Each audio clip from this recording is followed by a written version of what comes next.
component is I want you to add a time series. This is not a trivial thing. I want you to add a time series that reports the cumulative number of people that have been infected. How are you going to do that? Help me unpack that. What's that?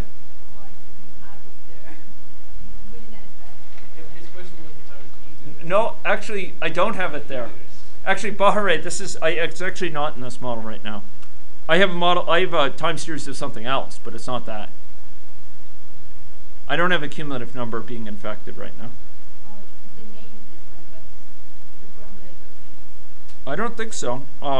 Let's go check it out. So what do I have? Bahare has spotted something that is there, and we go up to this. This, ladies and gentlemen, is a time series plot, and what does it depend on? It depends on a statistic that's computed by the population. See that call there to population? That's a sign that it's a statistic. You go to population, you go under statistics, there's count infected. And this counts up the number of people that's but that's not what I'm asking for. I'm asking for the cumulative number of agents that have been infected over time. The total to this point, not the total at this point, the total to this point. Up till now, how many have been infected? There might be no agent infected anymore. The infection is, everyone's recovered, but there were agents infected before. We want to have that number reflected. So, ladies and gentlemen, how am I going to do that? We define a variable. Good.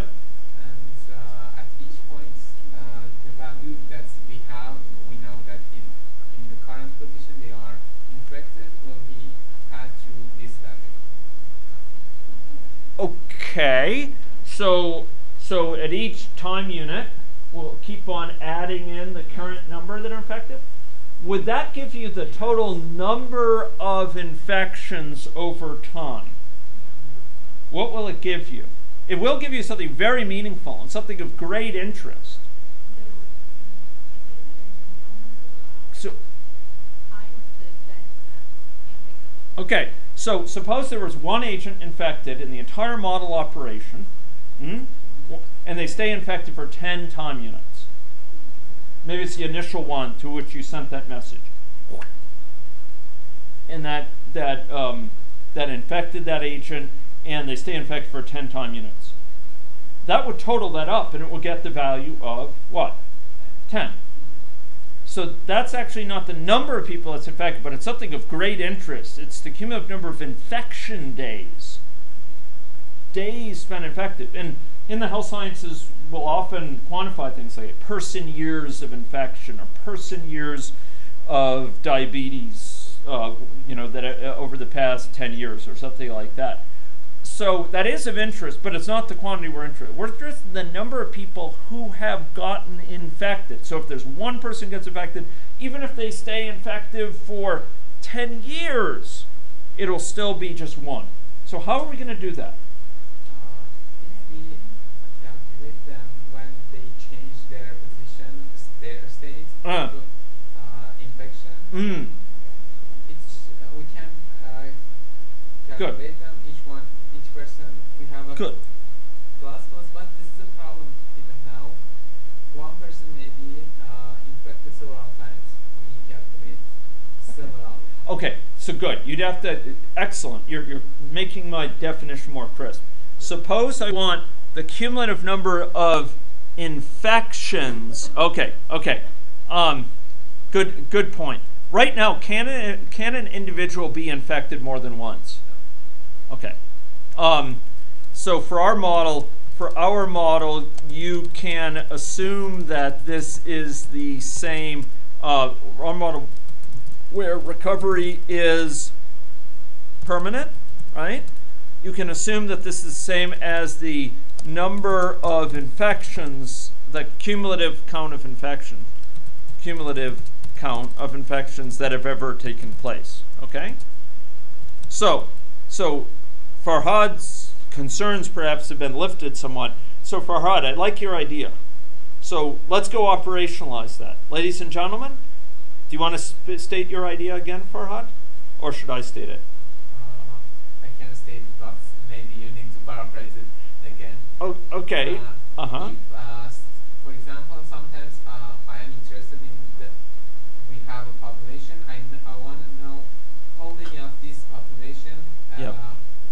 has or had the disease at this one time. Yes. Yes. Oh, well, no.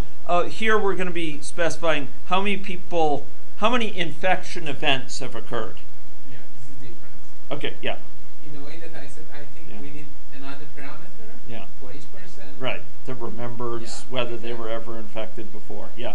In this case, no one can be, because recovery is permanent, but in general, you'd need that. You're absolutely right. Okay, folks, so if you wanted to just say how many distinct people have ever been recovered, you need to somehow remember with each person. By the way, let me ask this. If in a system dynamics model, we needed to count the number of distinct people that have ever been infected, could we do it?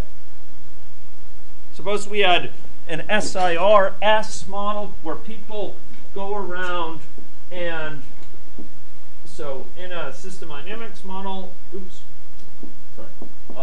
SIR, and we have something like this, SIRS, and we have infection at the normal place coming in here.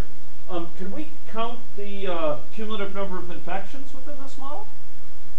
How would we, in a system dynamics model, how would we count the total number of infections? Okay, yeah, so we could add a state, beautiful. And what would the inflow for that state be? It would actually just be the same as this. It would just, these folks never leave. It's a cumulative number, right? In an SD model. So that's cumulative number of infections, right? Okay. Suppose, though, that you want to, in the SD model, keep track of the number of distinct people who have ever been infected. Could you do that? The number of people, you don't count them if they've gotten infected more than once. Could you count how many people, distinct people? Sort of. Okay, how would you do it, sort of? Good. If you've been infected twice, then you need a new state. Yeah. More than twice. Okay. So if you want to track anybody who's been infected Good. 0 to 5 times, you need to copy that whole thing 5 times. Good. So if we wanted this R to come back, it could come back to another state, call it S2, right? And then they could actually flow to, could they flow to? No. Yeah, yes, they actually could. They actually could. It would be a hack, but if our interest is purely in counting the number of new cases, you could do it through this. They could flow because when they're done. Oh, sorry. Yeah, this would have to. This is gone. Then they can only go back to S2. So this would be like S plus or S greater than 1 or something. I don't know what we call it, but it means they've been infected more than once. And this would be S1, but this would be I any number and R any number of times. So you could actually do it with that, but it gets awkward. Basically, ladies and gentlemen, I want to highlight this point. And this is a somewhat subtle point, but it's one that deserves mentioning. In a compartmental model, in a model, an SD model, sometimes you are forced to change the model structure just to report on certain types of data. So you actually have to go change the model structure to get a count, for example, of people with that characteristic. Need a further complication. Yes. So if it's like you do that disease multiple times, Yeah. twice, could you not go back to I because then you can keep track of who's had it twice, who's had it 3 times, who's had it 4 times? Yes. So you have to, like it would have to be a new SI. Yes, And if- then go to a new SI. exactly. If you wanted to keep track how many people have only gotten it the first time or the second time or the third time, you'd need to copy this for each time. You need to copy it, which would be laborious. Here, how would you do that? If in here we wanted to keep track how many times a person has been infected, how do you do that? Yeah, you just have a parameter for the person, or variable characteristic of the person, and that gets incremented each time they get infected.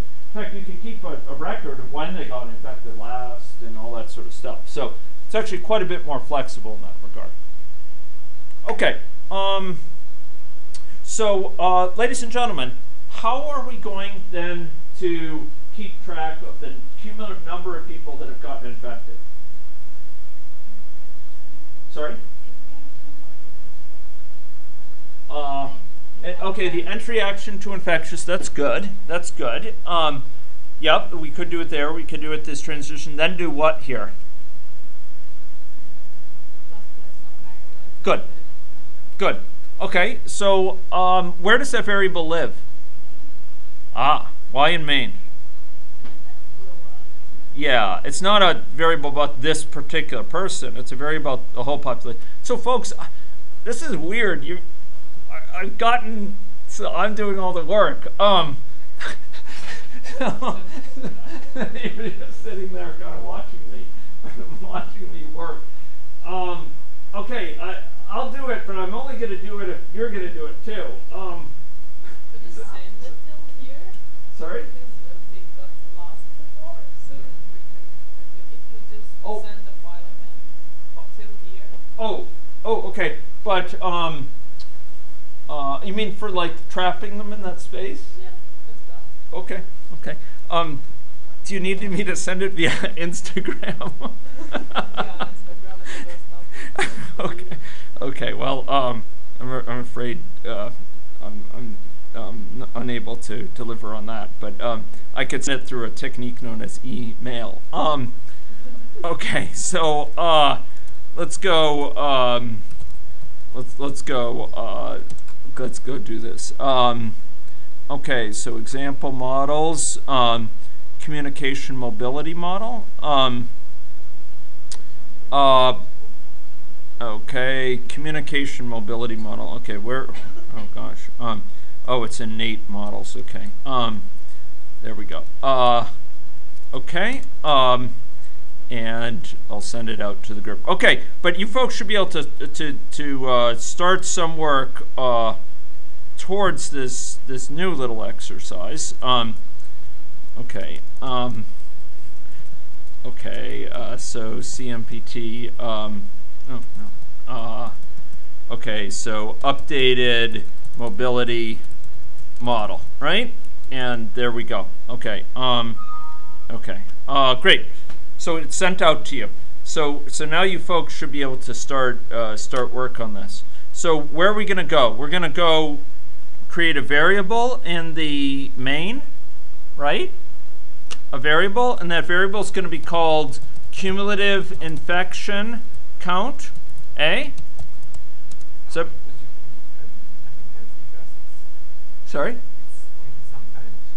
Okay, but I'm going to be doing it in parallel with you, so you folks can follow. Okay, what sort of variable is this going to be? It's an integer variable. Does it have an initial value? 0. Okay, and where is it going to be incremented, ladies and gentlemen? Yeah, so I prefer, I have a slight predisposition to put it in the transition, but I agree with Bahare that if there are multiple transitions in here, putting in the entry action would be more robust. And I'm really torn between these two, but this does represent infection right now, and I think I'll put it here. So what's going to happen here? This dot get main. So I first get a reference. So I have a reference to myself, and then I say, hey, give me a reference to this main object. So I have a reference to main, and then what do I do there? Cumulative infection count plus. Okay. So great. So now, if you folks received it, okay.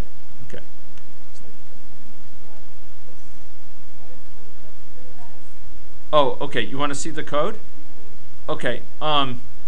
Okay. So we did two things. Number one, in main, we put in a variable, cumulative infection count. That's an integer variable with initial value 0. Okay. Second thing, ladies and gentlemen, in person, within the transition here, we put in something which incremented that transition, that variable. Does that make sense? Are people clear on that? Eh? So, ladies and gentlemen, let's go run this and see what happens. So watch this, folks. Look, who sees cumulative infection count? Yeah, you see it's actually changing over time, right? Oh, that was a near miss. Okay, so it's changing over time, right? So 20 people, is that all? That's all that are going to be getting infected. And in fact, if you click on it, you could see that now it's actually blank. If we actually had started over and sorry. Let's go back to normal mode. Okay, I'm gonna switch to it. But ladies and gentlemen, watch this. If we actually clicked on that here, we can actually see a graph of it interactively. Right. This is the cumulative infection count over time. Okay, so Bahare. So if people want to see this graph, if you click, so let me close this. Okay. If you click here, there's a little graph thing here, and you have to do it early on though before it gets started. So I would slow it down to the normal speed, Bahare, to the default speed. Switch to it, and open it up then, and then you will see it. You will see it rise. Oh, in this case, no one else got infected. That's weird. Only one person got infected this time. Okay. Okay. So, folks, are you comfortable with that? Okay. So, time is passing quickly. Who needs professorial help with that? Okay.